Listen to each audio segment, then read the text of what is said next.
we remain steadfast in our commitment in delivering local news that matters.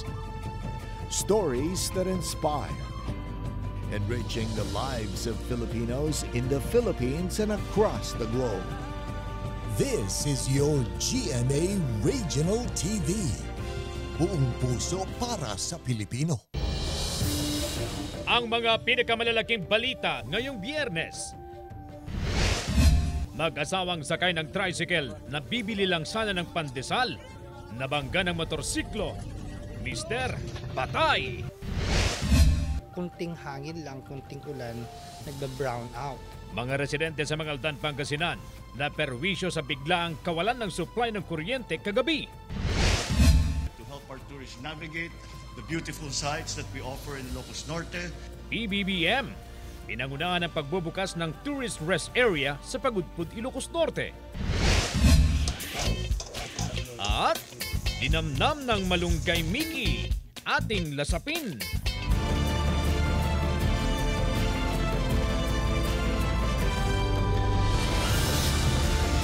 Ito ang GMA Regional TV 1 North Central Luzon. Masantos siyang aram na imbag gamale maya pagat panapon kapuso. Narito na ang 1 North Central Luzon. Hatid namin ang mga pinakamalaki at pinakahuling balita sa Hilaga at Gitnang Luzon. Live mula rito sa GMA Dagupan Station, ako po si Chris Zuniga. Mga kapuso, 2 hanggang 3 piso na pagtaas sa presyo ng bigas aasahan na raw sa susunod na buwan ayon sa Sinag kasabay ng pagpasok ng tag-ulan. Kaugnay niyan may live report si Joan Punsoy. Joan? Chris, ayon na rin sa mga mamis na ating nakausap, tiyak daw na masusubukan muli itong kanilang galing sa diskarte nga ng pagbabudget dahil sa inaasahang muling pagtaas ng presyo ng ilang bilihin. 5 kilong bigas ang binili ni Dimple sa Malimgas Public Market sa Dagupan City. Para ito sa isang araw na konsumo ng 15 katao. Presyong abot lang daw sa kanyang budget ang pinili niyang klase ng bigas. Wala naman po magagawa kung tataas. Kanin is life. Ayon sa mga rice retailer, tumaas ngayong linggo ang wholesale price ng kada sako ng bigas. Pero hindi pa raw nagtataas ng retail price ang ilan dahil inuubos pa nila ang mga naunang supply. Staple food ng mga Pinoy ang kanin, kaya naman napaka-importante ng bigas sa mga Pilipino. Pero ayon na rin sa Samahang Industriya ng Agrikultura, sa susunod na buwan, aasahan na raw itong pagtaas ng presyo ng bigas. Kasabay din nito itong pagtaas nga ng presyo ng imported rice sa world market. Naglalaro sa 46 to 50 pesos per kilo ang local rice, habang 54 pesos kada kilo ang special rice, 55 to 58 pesos per kilo naman ang Thailand rice at iba pang imported rice. Ayon pa sa mga rice retailer, asahan ang karagdagang 2 to 3 pesos na presyo ng kada kilo ng bigas simula sa susunod na buwan. Tatas naman daw dahil tapos ng ani. Dahil yung work market ng Thailand at Vietnam, tumaas ulit this week compare last week, 2 pagtaas na ng presyo. Susuporta naman daw ang Kadiwa on Wheels ng gobyerno sa paghahatid ng murang bigas sa mga Pilipino ngayong lean months. May pagtaas rin nga sa presyo ng karne. Sa katunayan, ayon nga sa mga tendera, nasa 5 to 10 pesos per kilo itong itinaas. Gaya na lamang ng manok na nasa 180 pesos per kilo itong karne nga ng manok. 330 pesos ang kada kilo naman ng baboy. Ang karne naman ng baka mabibili ng 420 pesos ang kada kilo. Ilan din sa mga gulay, highland at lowland vegetables ang nagtaas ng presyo, Chris. Ang carrots nasa 80 hanggang 100 pesos ang kada kilo. 50 pesos naman ang kada kilo ng repolyo. Ang Baguio beans, mabibili nga ng 200 pesos ang kada kilo. Habang ang bell pepper, nasa 250 pesos itong kada kilo. 100 piso naman per kilo nga ng patatas. Ang talong, nasa 80 hanggang 100 pesos itong kada kilo. Ang ampalaya naman, mabibili nga ng 120 pesos itong kada kilo. Ang okra at saka sitaw, 80 pesos nga ang kada kilo. Samantalang ang kalabasa, 40 pesos nga per kilo. Mataas naman ang presyo nga ng pampalasa kada kilo. Gaya na lamang ng bawang at sibuyas na mabibili nga ng 160 pesos. Ang luya naman per kilo nasa 200 pesos nga. Pero sa mga kababayan naman natin o itong ating mga mamis na nagbabudget at hirap nga na pagkasyahin itong kanilang pera, meron naman pong nabibili ng mga atadong mga gulay at mga pampalasa. Chris? Maraming salamat, Joan Punsoy. Mga residente sa Mangaldan, Pangasinan na perwisyo sa biglaang pagkawala ng supply ng kuryente kagabi, May 16. May detalye si Claire Lacanilaw. Naperwisyo ang ilang residente sa Mangaldan, Pangasinan sa biglaang pagkawala ng supply ng kuryente kagabi. Tumagal ng halos 3 oras ang power interruption. O siyempre, naaburido kasi mainit. O yung mga bata, aburido, hindi makatulog. Hindi nila naaayos. Kunting hangin lang, kunting ulan, nagba-brown out. Hindi dapat ganon. Kung maayos ang pagkagawa at pagkalagay ng mga kuryente, bakit kunting ulan lang, kunting hangin, iba-brown out nila? Nagsimulang maranasan ng power interruption alas 9:30 kagabi. Ayon sa Central Pangasinan Electric Cooperative o CENPELCO, ang biglaang pagkawala ng supply ng kuryente ay bunsod ng bumigay na 69 kV line sa Balingaw, Santa Barbara, Pangasinan. Tiniyak ng CENPELCO ang pagsasagawa ng line inspection upang matiyak na maging maayos ang takbo ng kuryente sa kanilang mga nasasakupan. Nagkaroon ng technical problem yung 69 kV line na from Balinaw substation ng NGCP going to our substation sa Mangaldan at San Jacinto substation ng Dagupan Electric. Kasama si Jing Dakanay, Claire Lacanilaw, 1 North Central Luzon. Mag-asawang sakay ng tricycle na bibili lang sana ng pandesal na bangga ng motorsiklo sa San Carlos City, Pangasinan. Mister, patay. Naka-alerto si Russell Simorio.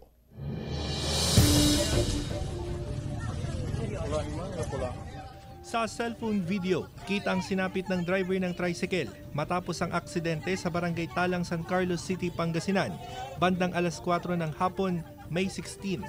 Nakilalang biktima na si Bernabé Guzman, 76 anyos. Dead on arrival siya sa ospital sa dami ng tinamong sugat. Sugatan din ang kanyang misis na si Melissa de Guzman. Habang kritikal sa ospital, ang nakabanggaan nilang driver ng motorsiklo. Malakas talaga.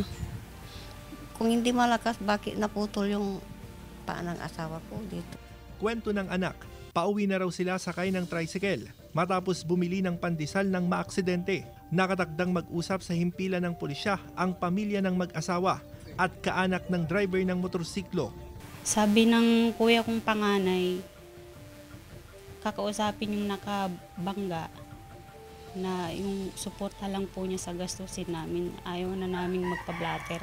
Nagpaalala naman ang Pangasinan PNP sa tumataas na bilang ng aksidente sa daan na kinakasangkutan ng mga motorsiklo. Huwag po kayong humarurot dahil baka may tao na tatawid. Hindi po finish line yung linya ng mga yon. Kasama si Henry Dominsil, Russell Simorio, 1 North Central Luzon. Barracks ng isang construction site sa Calasiao, Pangasinan nilooban 3 cellphones tinangay ng mga sospek. Nagbabalik sa report si Russell Simorio. Ito ang nagsisilbing barracks ng mga construction worker. Tabi ng ginagawang bahay sa Purok 1, Barangay Banawang, Calasiao, Pangasinan. Walang dingding ang barracks na dahilan umano sa mabilis na pag-atake ng kawatan. 3 cellphone ng mga construction worker ang tinangay ng mga hindi pa nakikilalang suspect. Kwento ng isa sa mga biktima, nagising silang charger na lang ang natira sa power outlet. Alas 5, nagising isang kasama namin, wala din yung cellphone. Hinanap niya din pa ulit. Tapos tumayo pa ako agad. Naka-charge din yung cellphone ko. Wala din yung cellphone ko. Yun po, nagpanik na kami. Mabilis na nag-report sa barangay ang mga biktima. Ipinakita raw sa mga biktima ang ilan sa mga posibleng suspect sa krimen na dati na ring sangkot sa mga nakawan sa barangay. Ayon sa barangay council, dayo ang suspect nila sa pagnanakaw. Nahuli namin, bisita po yung nagnakaw po eh. Pag naka-duty po kami ng gabi, nag-roll na po kami para maano po yung mga magnanakaw. Sa Ilocos Sur, arestado ang lalaking suspect sa pagtangay ng motorsiklo matapos matunton ng otoridad sa tulong ng CCTV footage. Sa investigasyon ng Sinait Police, naiwan daw ng may-ari ang susi sa motorsiklo ng kanyang iparada. Sa video, makikitang ilang ulit nagmanman ang suspect bago tangayin ang motorsiklo. Na-recover din ng otoridad ang motorsiklo. Hindi na raw kakasuhan ng biktima ang suspect na napag-alamang menor de edad. Russell Simorio, 1 North Central Luzon.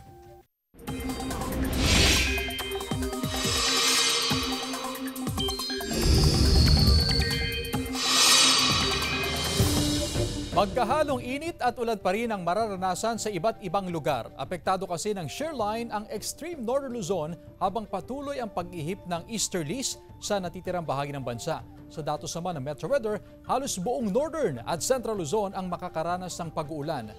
May malalakas na pag-ulan na posibleng magpabaha o magdulot ng landslide kaya inaalerto pa rin ang mga residente. Posible rin ang localized thunderstorms sa iba pang bahagi ng Luzon at Mindanao. Ito ang GMA Regional TV 1 North Central Luzon.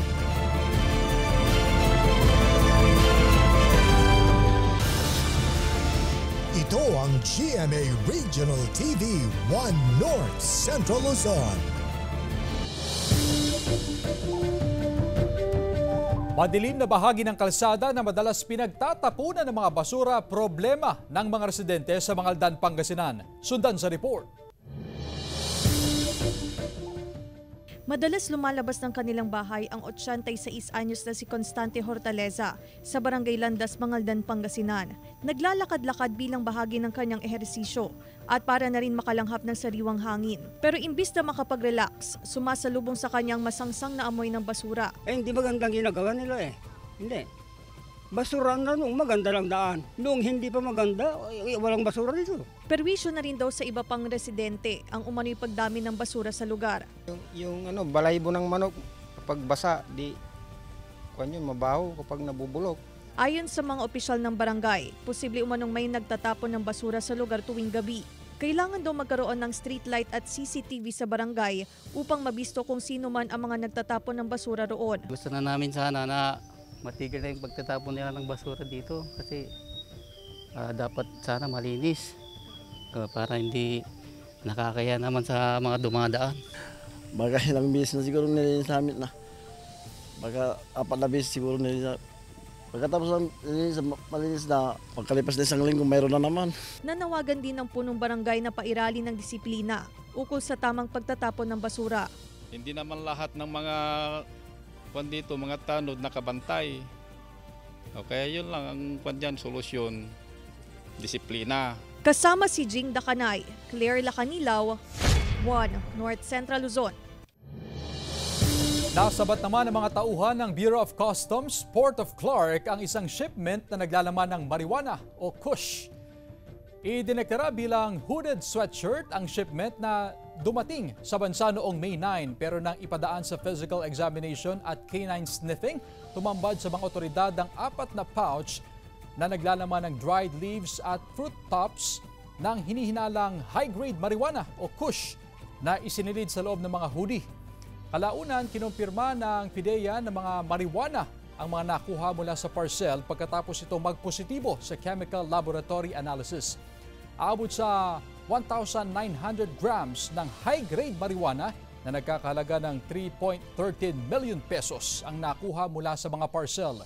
Pinatawad ng warrant of seizure and detention ang shipment dahil sa paglabag sa Republic Act 10863 o Customs Modernization and Tariff Act in relation to RA 9165. Samantala sa controlled delivery operation ng mga operatiba ng DOC Clark at PIDEA, nahuli ang claimant ng shipment na isang 23 anyos na lalaki mula Antipolo, Rizal. Inaresto ang claimant at nakadetain ngayon sa PIDEA Region 3 na naharap sa patong-patong na kaso kaugnay sa RA 9165. Magkaibigan arestado sa drug buy-bust operation sa San Juan, Ilocos Sur at 2 umani supplier ng shabu mula Metro Manila timbog naman sa buy-bust operation sa Baguio City. Nakalerto si Ivy Hernando. Balik kulungan ang 2 lalaki matapos mahuli sa drug buy-bust operation sa bahay ng isang suspect sa San Juan, Ilocos Sur. 6.8 grams na nagkakahalaga ng higit 46,000 pesos ang nakuha sa mga suspect. Drug surrender na dati ito, nahuli na rin sila ng drugs, nakasuhan sila, under provision pa nga itong si kaya lang continue monitor namin, continuous yung activities niya. Ang under probation na si alias Jojo, umaming gumamit sila bago ang nangyaring operasyon ng pulis. Peso lang na nag-usar kami, mati yung hanggang minaglako. Sagap nagkas-gym ma'am, nagabiyahe ma'am siya. Tatlo. Ma'am, pabig sabihin na hanggang makaturog ma'am. Ano din sa sarili mismo kuya, partikular? Siya po. Aminado naman ang kasama nito na gumagamit ng droga pero hindi raw nagtutulak. Ayon sa PNP, nag-ooperate sa Santo Domingo, Magsingal, San Juan at Sinait ang dalawang suspect na naharap ngayon sa kasong paglabag sa Dangerous Drugs Act. Sa Baguio City, dalawang high-value individuals na pawang mga babae ang timbog sa anti-illegal drugs operation ng PNP Drug Enforcement Unit Cordillera. 25 grams ng hinihinalang shabu na nagkakahalaga ng 174,000 pesos ang kumpiskado sa dalawa na residente ng Metro Manila. Inaalam ngayon kung sino-sino ang binabagsakan nila ng iligal na droga sa lungsod. Maharap din ang dalawa sa kaukulang kaso. Ivy Hernando, One North Central Luzon. Samantala, mga registered SIM card user, madalas pa rin daw nakakatanggap ng mga scam at spam text. Naritong report. 3 beses daw na nagpalit ng SIM card si Bong ng Dagupan City. Mula raw noong nagpa-register siya ng SIM card, dumami raw ang nagtitext at tumatawag sa kanya na hindi naman niya kakilala. May mga tumawag tapos may mga nangihingi daw ako ng pera kasi daw may nangyari daw ganun. Hanggang sa totally na inalis ko na yung SIM card ko na yon. Ganito rin ang sentimiento ni Len. Ilan daw sa mga natatanggap na text message nag-aalok ng trabaho na hindi naman niya inaplayan at maging link ng premyo kung saan daw siya nanalo kahit wala naman siyang sinasalihang promo. Yung parang ino-offeran ka ng trabaho ganito ganyan tapos maganda yung mga feedback na mga sinasabi para mainganyo ka ganun. Anila, parang mas dumami nga raw ang scam texts at spam messages na kanilang natatanggap simula nang magparehistro ng SIM card. Base sa record ng National Telecommunications Commission o NTC Region 1, mula Enero hanggang May 16, 2024, umabot na sa 46 na reklamo ang kanilang natanggap kaugnay sa scam at spam texts. Ang sa amin naman, wala naman kasi tayong enough na data nga to say na lang dahil yan sa SIM registration. Kasi dati, marami na rin naman. Pabugso-bugso din yung dating ng mga spam and scam messages dati nung wala pa yung SIM registration. Para maiwasang maging biktima ng scam text at spam messages, payo na rin ng National Telecommunications Commission, tandaan ang acronym na BIRD. Block, Ignore, Report, at Delete.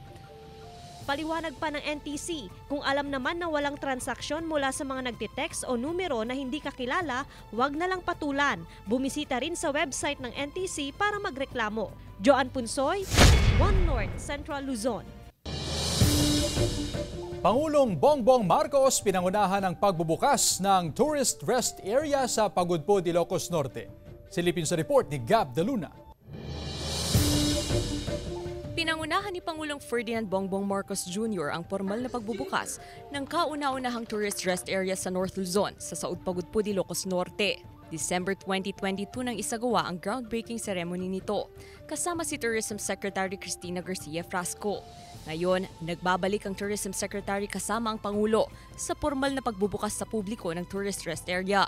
Unang nagkaroon ng blessing at unveiling ng project marker ng tourist rest area.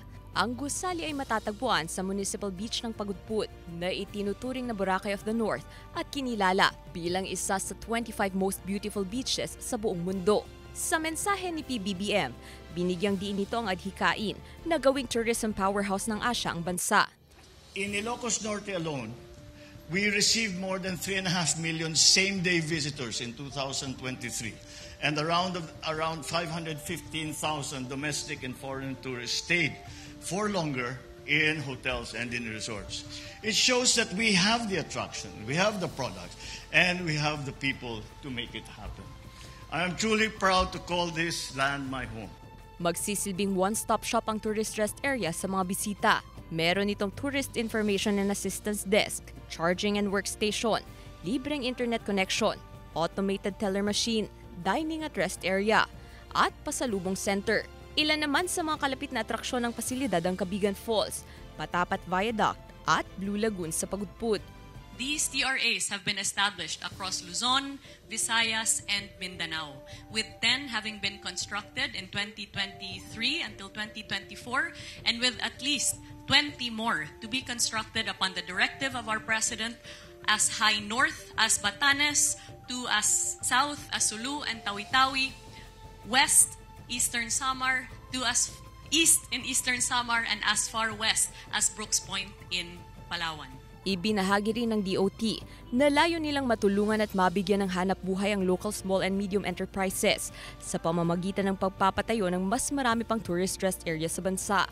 Kasama si Reynold Velasco, Gaab de Luna, 1 North Central Luzon.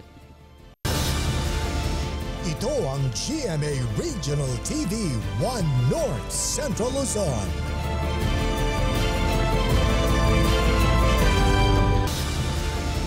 Ito ang GMA Regional TV 1 North Central Luzon. Pinaigting ng LTO ang kampanya kontra sa mga abusadong motorista. Kampanya naman kontra wang-wang mas hinigpitan. Tutukan sa report ni Jasmine Gabriel Galvan. Inilunsad ng Land Transportation Office o LTO ang aksyon on the spot. Layon daw ng programa na bigyan ng pansin ang iba't ibang modus ng mga abusadong motorista. Gaya ng scam text, kung saan pinadadalhan ng text message ang isang motorista, laman ng umano'y traffic violation na hindi naman totoo. Kaya ginawa pong uniform yung LTO action on the spot. So may hotline number. Doon po natin na pwedeng i-report mga ganito, lalo na at pinapa-implement na ng ating ahensya. Panawagan ng LTO sa publiko na agad i-report sa kanilang tanggapan sakaling meron silang ma-encounter na mga abusadong motorista. Mas okay. Para yung mga abusado na driver, may report.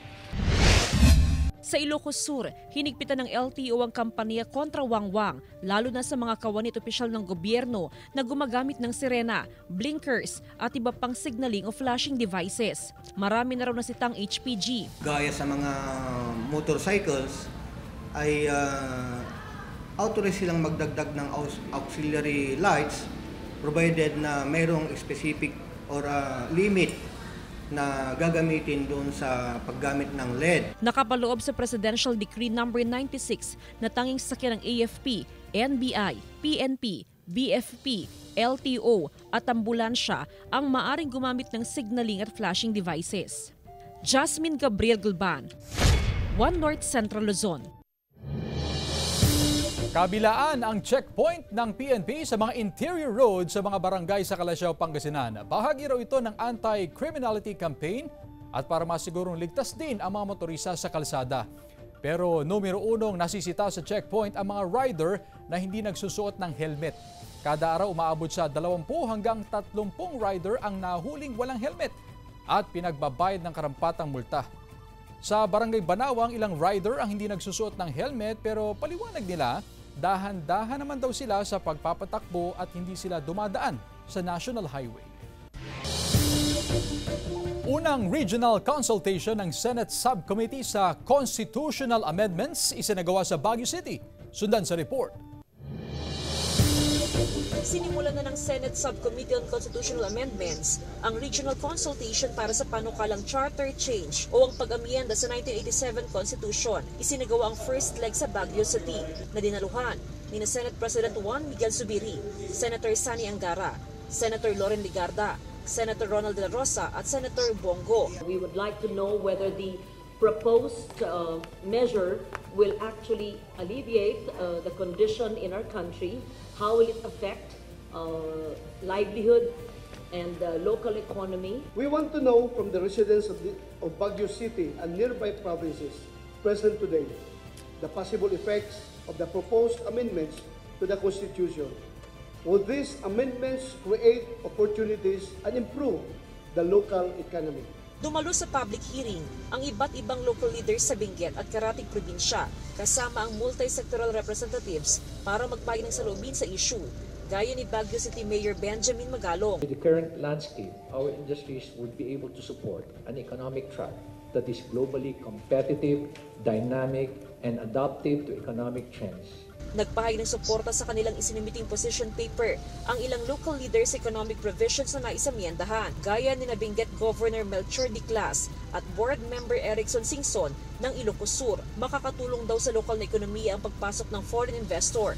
Sa pag-amyenda ng saligang batas, papayagan ng land ownership ng mga foreign investor. Kasabay nito, magkakaroon ng mas maraming negosyo na pagmamay-ari ng banyaga. Kung i-amend natin ang Constitution, ang Pilipino po makikinabang yung mga ordinaryong mamamayan. Dagdagan ba ang trabaho? Meron din tayong mga senador na tumututol dito, kaya kailangan po namin sila kumbinsihin na ito'y maganda para sa ating bansa. I think it boils down to trust issues na baka may ibang topics na take up. Nagpahayag naman ng saloobin ang Mariano Marcos State University tungkol sa pagkakaroon ng foreign-owned and controlled higher education institution na magiging pantaro sa national security. Tumagal ng halos 3 oras ang public hearing sa Baguio City. Gaganapin naman ang susunod na regional consultation sa Cebu at Cagayan de Oro. Mula sa Baguio City, kasama si Daryl Peralta, Jasmine Gabriel Galban, One North Central Luzon.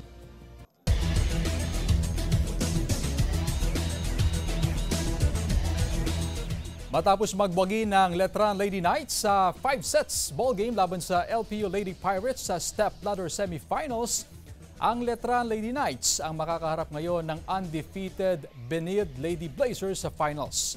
Abangan ang exciting ball game sa Game 1 ng NCAA Season 99 Best of 3 Finals sa Linggo, May 19, live sa GTV.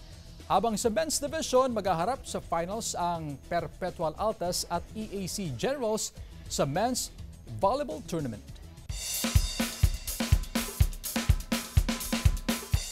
Pagproseso ng iba pang produkto mula sa mangga, pinag-aaralan para mapalakas ang mango industry sa bayan ng Sinait sa Ilocos Sur.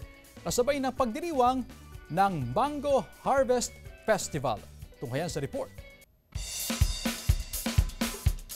Sa kauna-unahang pagkakataon, naganap ang Mango Harvest Festival sa Ilocos Sur. Ginanap ito sa isang mango farm sa Barangay Hordan, Bayan ng Sinait. Mula sa mga teknolohiyang ibinigay ng Agriculture Office, 120 calendar days ang kanilang binilang mula sa pamumulaklak ng mga puno ng mangga hanggang sa maging harvestable ang bunga. Mula sa lupa hanggang sa harvesting, nandun lahat yung mga technology. Malaki man o maliit ang bunga, naging matamis raw ito na isa sa ipinagmamalaki ng lalawigan. Pinag-aaralan raw ng provincial government ang pagpapatayo ng planta para makagawa ng iba't ibang produkto mula sa mangga at upang hindi masayang, lalo na kung nakaranas ng overproduction. Para pag sobra ng harvest natin, doon din dadalhin yung mga mango natin sa province of Ilocos Sur. Tinatayang 5 ang variety ng mangga sa Ilocos Sur, pero tanging ang Carabao Mango ang marketable o maganda ang presyo na kailangan daw maparami. Kasama si Norman Raca, Ivy Hernando, One North Central Luzon. Malunggay Mickey, patok na merienda sa Lawag City, Ilocos Norte. Ating tikman sa report ni Gab Daluna. Hindi nawawala ng tao sa tindahan ng Mickey na ito sa Barangay Santa Maria, Lawag City, Ilocos Norte. Kahit mainit, sinasabayan ito ng kain ng mga customer.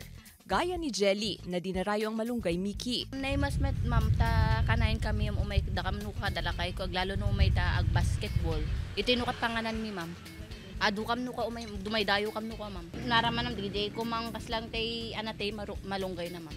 Ayon sa negosyanteng si Joseph, bata pa lang, alam na niya ang sustansyang taglay ng malunggay. Katunayan, may tanim silang malunggay sa bakuran. At ang mga freshly picked malunggay leaves, inihahalo sa paggawa ng noodles. Minamasa ito kasama ang harina at tubig. Saka ilalagay sa pinakulo ang sabaw ng Mickey. Upang mas maging malinamnam, dinadagdagan pa ito ng chicken, carrots, bawang, dahon ng sibuyas at itlog. Makalipas ang ilang minuto, ready na ang malunggay Mickey. Nung nasa elementary pa lang ako, nagbebenta na ako ng malunggay sa amin, sa Pagudpod. Ngayon, naging kaugalian na namin ng kumain ng malunggay, paborito ng mga anak ko, paborito ng asawa ko. Kaya yun ang tinanim ko doon sa gilid ng bahay hanggang sa pag-isipan ko na gagawin itong Malunggay Mickey. 50 pesos ang per serving ng Malunggay Mickey. Pinaghahanda naman nila ang lalong pagdami ng mga customer ngayong tag-ulan. Kasama si Reynold Velasco, Gab De Luna, One North Central Luzon. Samantala, mapapanood niyo po ang episode na ito at iba pa ang pinakahuling lokal na balita sa official website ng GMA Regional TV, www.gmaregionaltv.com. Pwede rin kayo bumisita sa aming official YouTube channel, GMA Regional TV, at i-click ang subscribe button para sa pinakamainit na balita mula sa mga rehiyon. Nais din naming pasalamatan ng mga kapuso sa Hilaga at Gitnang Luzon, maging ang mga kapuso natin abroad. Dahil sa GMA Regional TV, local news matters. At yan ang mga pinakamalaki at pinakahuling balita sa Hilaga at Gitnang Luzon. Maraming salamat sa pagsama sa amin, pati na ang mga kapuso sa ibang bansa na tumutok sa mga balita sa rehiyon. Ako po si Chris Zuniga. Kami ang GMA Regional TV, One North Central Luzon. Buong pwersa para sa mas malaking misyon at mas malawak na paglilingkod sa bayan.